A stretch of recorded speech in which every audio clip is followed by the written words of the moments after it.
So hello and welcome back to every one of you to our channel. और मैं आपको पहले एक चीज़ बता देती हूँ कि आपने मेरे को इस चैनल पर देखा होगा कि मैं अकाउंट्स की वीडियोस अपलोड करती हूँ, ठीक है। ऑलरेडी ही मैंने वॉल्यूम 2, वॉल्यूम 1 और आपके मैनेजमेंट अकाउंटिंग सबकी वीडियोस डाल रखी हैं। स्टिल क्योंकि अब हमारे लास्ट बोर्ड है, आपको एक रिविजन चाहिए, आपको एक क्रक्स चाहिए कि आपको एक बार कंसेप्ट फिर से कोई रिवाइज करा दे, तो I am there for you, ठीक है। तो आपको क्या करना है कि आपको बस अपनी सीट बेल्ट को तान लेना है। And I am the driver, मैं आपकी ड्राइवर हूँ और आपको आपके मुकाम तक पहुंचा दूंगी, ठीक है। सो आपको क्या करना है, आपको बस ध्यान रखना है कि अब हम सीरीज में चल रहे हैं, ठीक है। I will be starting from the first chapter itself, ठीक है। बाकी आपको अगर मैं बता दूं कि लिंक डिस्क्रिप्शन में डाल दूंगी वॉल्यूम 2 का, वॉल्यूम 1 का। अगर वो थोड़ा सा अपलोड होने में लेट भी होगी तो आप पुरानी वीडियोस को भी रेफर कर सकते हैं, राइट। तो आज का जो टॉपिक है, एज यू विल सी, आपको थंबनेल पे भी दिख ही गया होगा कि आज हम पढ़ने वाले हैं फंडामेंटल्स का पास्ट एडजस्टमेंट का क्वेश्चन, जिसमें हमें मल्टीपल एंट्रीज पास करनी होती है, राइट। क्योंकि हम लोग पूरा चैप्टर कर लेते हैं और हम ये वाला टॉपिक भूल जाते हैं।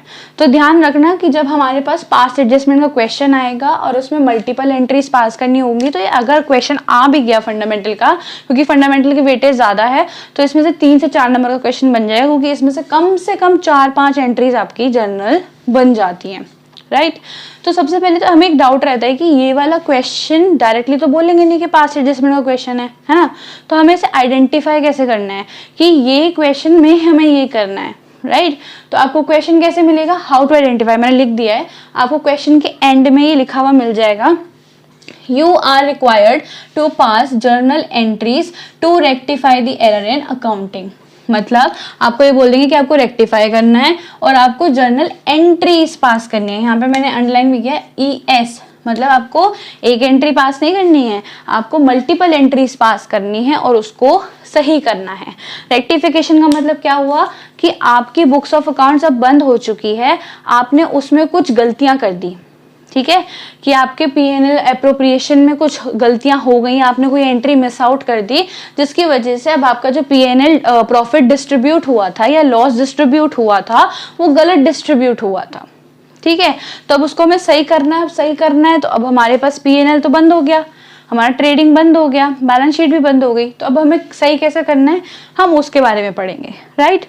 तो अब देखो, ध्यान रखना, जब हम रेक्टिफिकेशन कर रहे हैं तो हमारी जितनी भी एंट्रीज होंगी उनमें सिर्फ आप 2 ही नाम पढ़ोगे, ठीक है।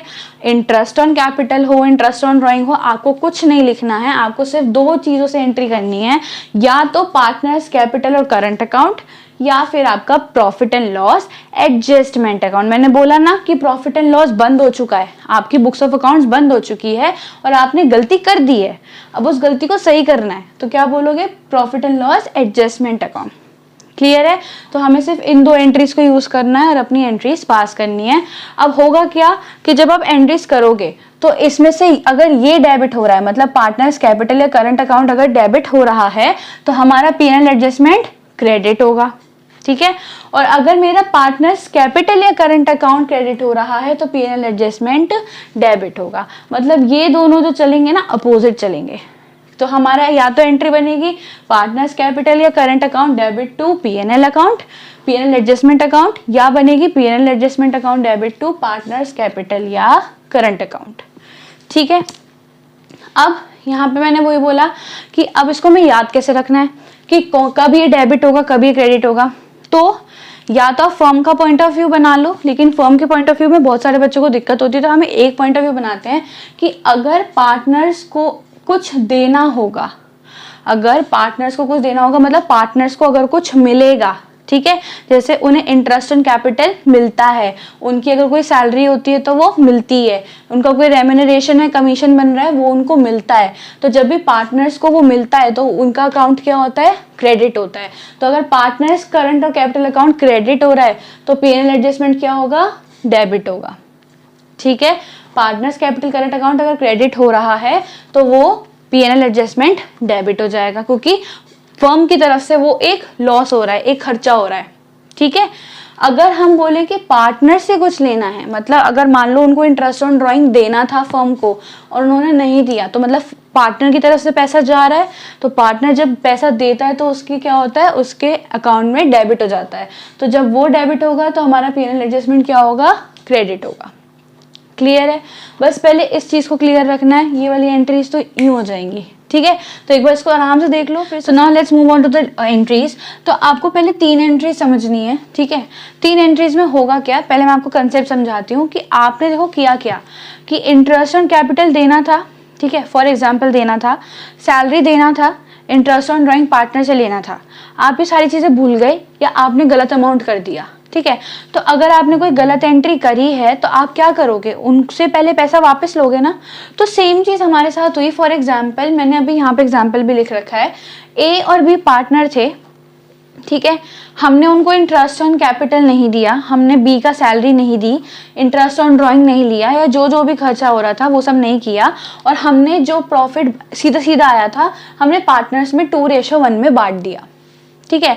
जैसे ही मैंने 2:1 में बांट दिया तो वो हुआ क्या, एंट्री क्या हो गई, क्योंकि मैंने बोला जब पार्टनर्स हमने दे दिया उनको, उनकी तो चली गई, अब हमें उनसे वापस लेना है। वापस लेना है मतलब हमने जो उनको गलत दिया हमने कहा भाई वापस दो, इसमें पहले एडजस्टमेंट कर लेते हैं, फिर जो बचेगा आपको दे देंगे, ठीक है। तो हमने क्या किया, पहले उस 3 लाख को हमने बांटा। उस 3 लाख को जब मैंने बांटा तो क्या एंट्री बनी, क्योंकि हमने उनसे वापस लिया, तो ए इज कैपिटल अकाउंट या current account debit depending on question, B is capital account debit to P&L adjustment account. तो एंट्री क्या हो गई, 2 लाख, 1 लाख, 3 लाख। क्लियर है, पहले हमने उनसे पैसा वापस लिया तो एंट्री क्या होती है कि पहले हमें गलत प्रॉफिट जो बटा था वो वापस लेना है, तो विड्रॉइंग बोलते हैं उसे, ठीक है। तो क्या हो गया, partners capital current account debit to P&L adjustment account, ये आपकी पहली एंट्री हो गई। दूसरी एंट्री में क्या होता है कि अगर मान लो उनको कोई सामान देना है या उनसे लेना है, सामान मतलब उनको कोई पेमेंट करनी है या उनसे कोई पेमेंट लेनी है, तो क्या होगा, फिर वही कंसेप्ट सोचना है। अगर पार्टनर्स को मिलेगा तो पार्टनर्स क्या होंगे, उनका अकाउंट क्रेडिट होगा, और अगर पार्टनर से हमें कुछ लेना है तो उनका अकाउंट क्या होगा, डेबिट। फॉर एग्जांपल अगर हमें मुझे इंटरेस्ट ऑन कैपिटल देना है तो एंट्री क्या होगी, P&L adjustment account debit to partners capital और करंट अकाउंट। यहाँ इंटरेस्ट ऑन कैपिटल नहीं लिखेंगे, क्यों नहीं लिखेंगे, क्योंकि वो चीज़ हमने गलत कर दी है। P&L एप्रोप्रिएशन में हमने एप्रोप्रिएट करते टाइम ही गलत कर दी है, तो अब हमें एडजस्टमेंट से एंट्री करनी है, ठीक है। So instead of P&L appropriation अब क्या नाम हो गया, P&L एडजस्टमेंट अकाउंट, ठीक है। ये पार्टनर्स में ही गलती हो रही है और कोई गलती नहीं हो रही है। फिर है जब आपने ये कर दिया, ठीक है, अगर कुछ उनको देना था आपने दे दिया, उनसे कुछ लेना था आपने ले लिया, तब आपको ये पता करना है कि आपको सब एडजस्टमेंट करने के बाद प्रॉफिट हुआ या लॉस हुआ। अगर प्रॉफिट हुआ है तो उनको मिलेगा, तो एंट्री क्या हो जाएगी, P&L adjustment account debit to partners capital या करंट अकाउंट।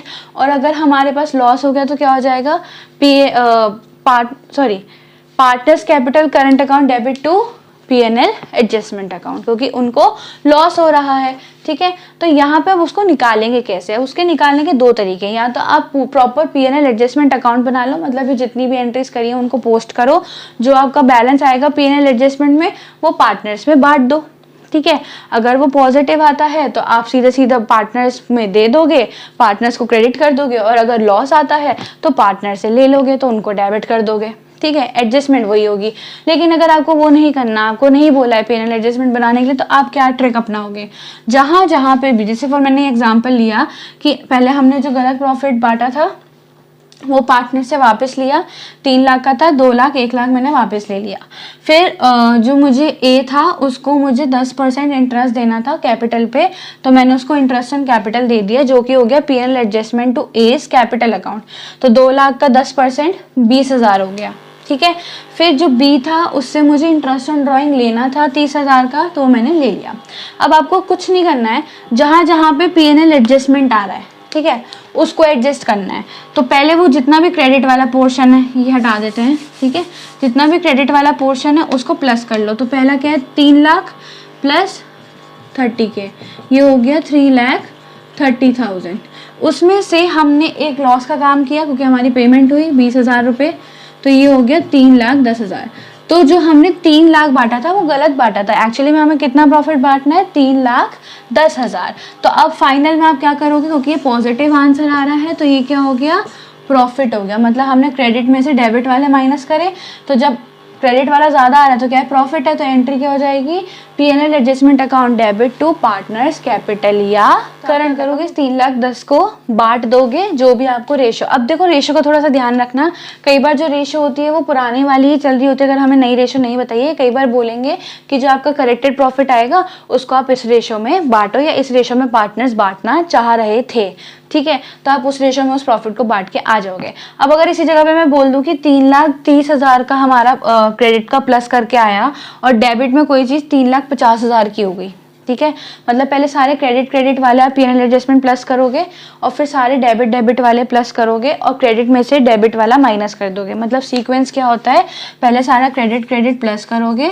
सारा डेबिट अलग से प्लस करोगे और पूरे क्रेडिट वाले में से डेबिट वाले को माइनस कर दोगे। तो अगर ये नेगेटिव आता है तो वो क्या है, लॉस है। अब वो लॉस है तो पार्टनर्स को तो लॉस बियर करना है ना, तो उनका अकाउंट क्या होगा, डेबिट। तो पार्टनर्स कैपिटल या current account debit to P&L adjustment, और जहाँ जहाँ मैं पार्टनर्स बोल रही हूँ वहाँ पार्टनर्स का नाम आएगा, ठीक है। सो ए और बी, तो जो भी उनकी रेशो चल रही होगी उस रेशो में आप पर्टिकुलरली बांट के आ जाएंगे। So this was the sum up of our past adjustment multiple entries, ठीक है, आपको यही समझना होता है, यही करना होता है। तो आप बस एक चीज़ को मतलब थोड़ा सा अपने पे भी एक डिटर्मिनेशन लाना कि जो टॉपिक आप पढ़ रहे हो उस वीडियो को देखो और उसके बाद 1-2 क्वेश्चन उसके बुक में से सॉल्व कर लो। सो आपको और कोई मल्टीपल मतलब सोर्सेज बनाने की जरूरत नहीं पड़ेगी और हाथ पैर मारने की जरूरत नहीं पड़ेगी। Just go through, read out करो, बुक में से इलस्ट्रेशन देखो, इलस्ट्रेशन के क्वेश्चन सॉल्व कर लो, आपका काम हो गया, ठीक है। सो क्वेश्चन मैंने आपको वैसे भी छोटा छोटा सॉल्व करा ही दिया है, ठीक है, सेम चीज़ आपको क्वेश्चन में मिलेगी। फिर भी अगर आपको कोई डाउट आता है तो आपको इंस्टा हैंडल मेंशन्ड है, कमेंट सेक्शन आपके लिए ओपन है, so you can ask it so that I can cover it in next video. Till then all the best, prepare with means हम लोगों के साथ भी, ठीक है। तो हम तो आपकी मदद कर ही रहे हैं, आप थोड़ा सा अपने से भी जोर डालिए तो आपके नंबर अच्छे आएंगे, राइट। तो P&L एडजस्टमेंट मल्टीपल एंट्रीज का टॉपिक यहीं खत्म होता है, नेक्स्ट वीडियो में हम आएंगे किसी नए टॉपिक के साथ। So till then stay tuned, subscribe our channel and hit like और शेयर कर दो अपने ग्रुप्स में ताकि उन लोगों का भी भला हो सके, ठीक है। So thank you.